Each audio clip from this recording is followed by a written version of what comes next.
Hello everyone, welcoming you all to this session to discuss about the topic interconnection structures. So in the previous session we have discussed about the various multiprocessor organization, and now we will just discuss how these processors are going to be interconnected with each other. As such, we have different structures available. Few of them are listed here. The first comes under the category time shared common bus. So here, as the name implies, we are going to have a common bus, and it is going to be shared across different processor with the appropriate time quantum.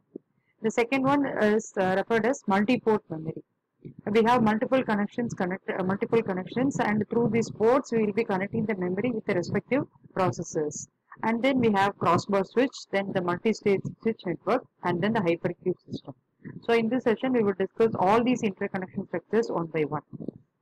So as such, in the multiprocess system, we have the CPUs and the IO processors which are connected to the input-output devices and the memory unit. This is going to be the components, and we have to connect all these components. We can have multiple processor, and there could be some dedicated input-output processor. They are different from the CPU in a way that if it is CPU, it is meant for processing, and all the IO processors are meant for taking care of IO activities. So there could be multiple CPUs, and similarly there could be multiple processors, IO processors, and these processors are responsible for transferring the information between the input devices and the memory. So they will be connected to the input output devices and the memory unit.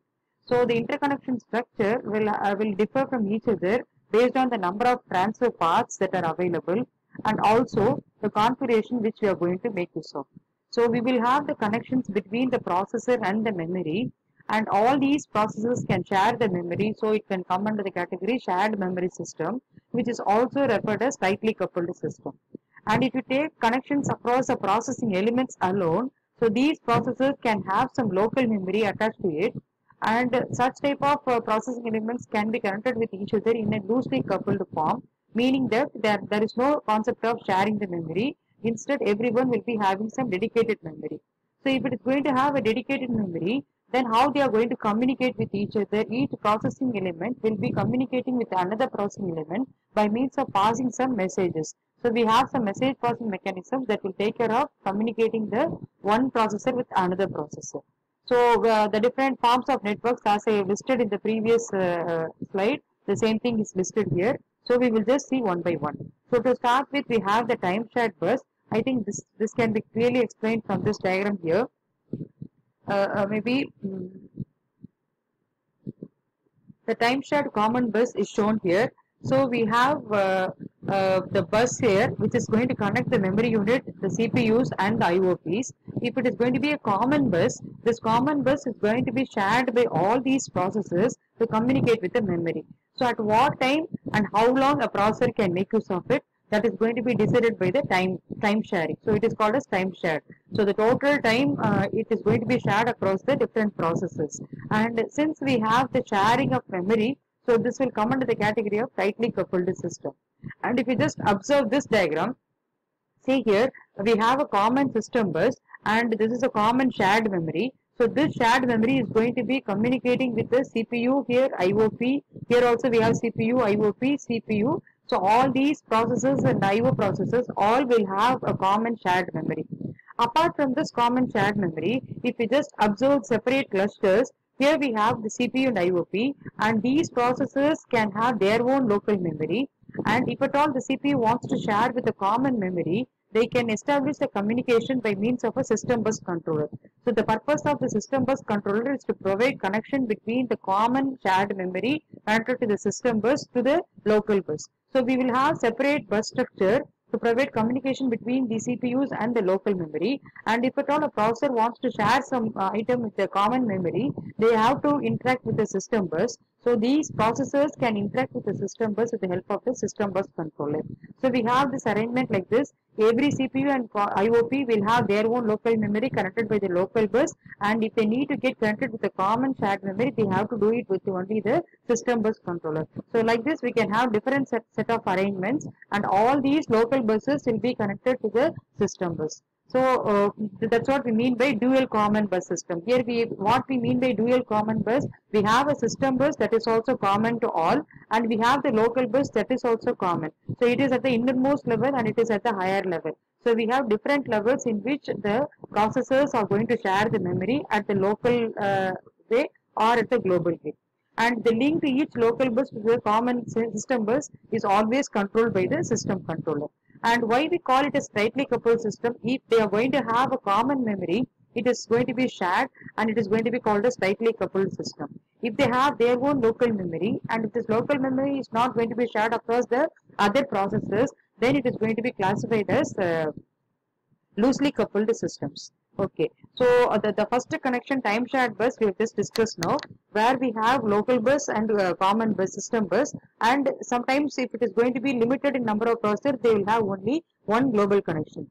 So your common bus is going to be connecting all the processors and the memory unit, and that's what we call as a common path. There will be a common path existing. So what is the problem with this? Here only one processor can communicate with the memory or it can communicate with another IO processor in a given point of time. If more than one device wants to communicate, they will end up in a conflict. So who has to use the bus and how long they have to use the bus will be always decided by the controller, system bus controller. In this setup, we have the system bus controller, whereas in this setup, there could be some processor dedicated as a master processor, which can decide how long the remaining process can make use of the common infrastructure. As a consequence, if you just observe here, the overall transfer rate of the system is going to be limited by the speed of the single path, because that single path is going to be shared by all the processor, and that is going to be a limitation. And a more economical implementation of the dual bus structure is shown in the figure here. By means of this local bus and the system bus, common bus, we are able to cater to different number of processes and more number of processes. And here the part of the local memory may be designed as the cache memory attached to the CPU. So we have also discussed the concept of local memory. This local memory can be referred as a cache memory, which is a high speed and an expensive memory. And maybe if you go to the common shared memory, it can be a normal memory.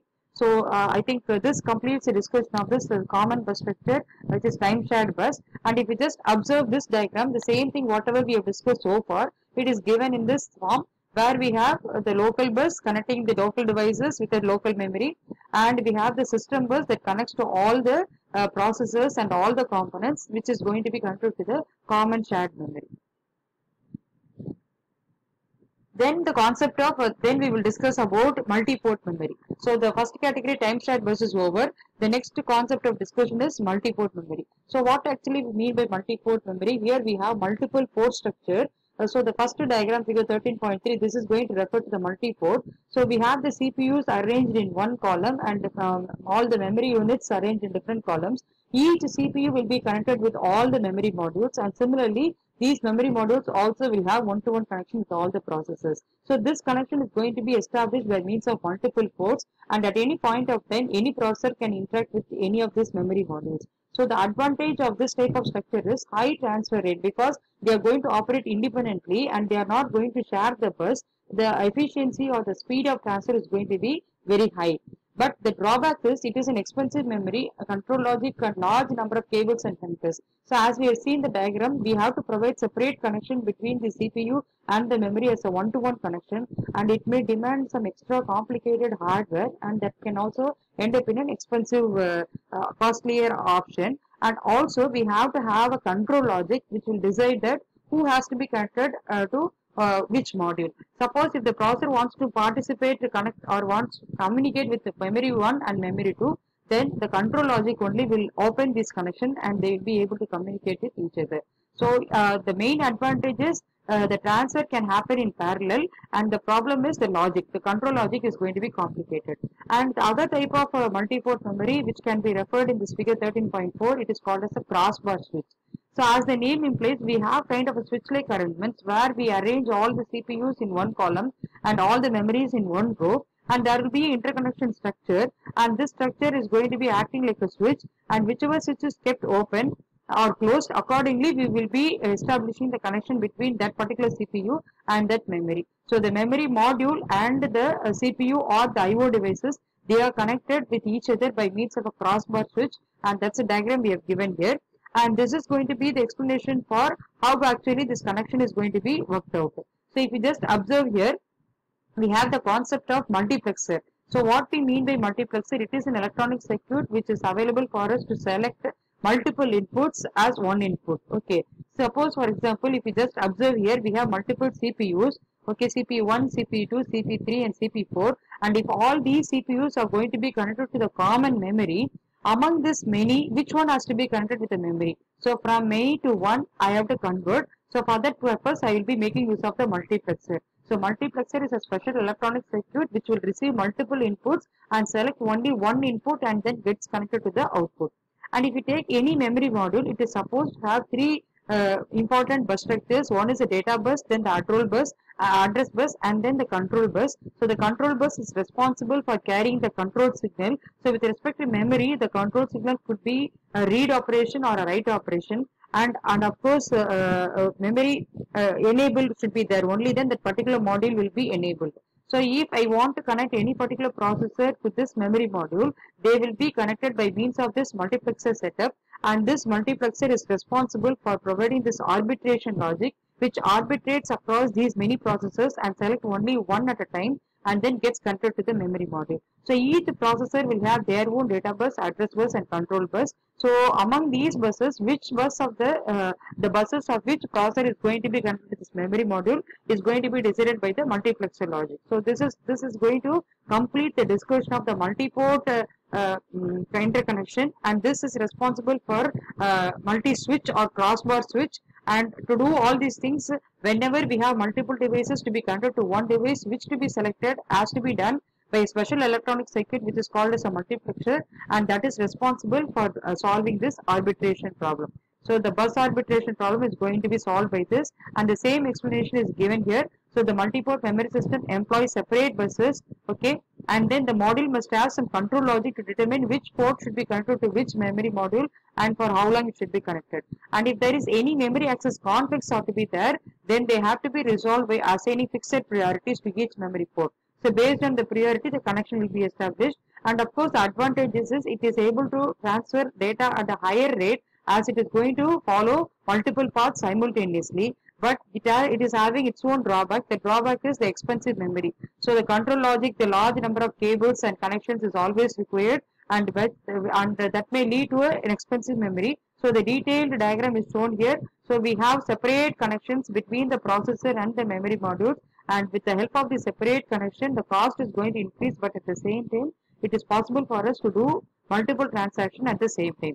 So I think we have discussed about the three connections. The rest of the interconnection structures, we will discuss that in the next session. Thank you.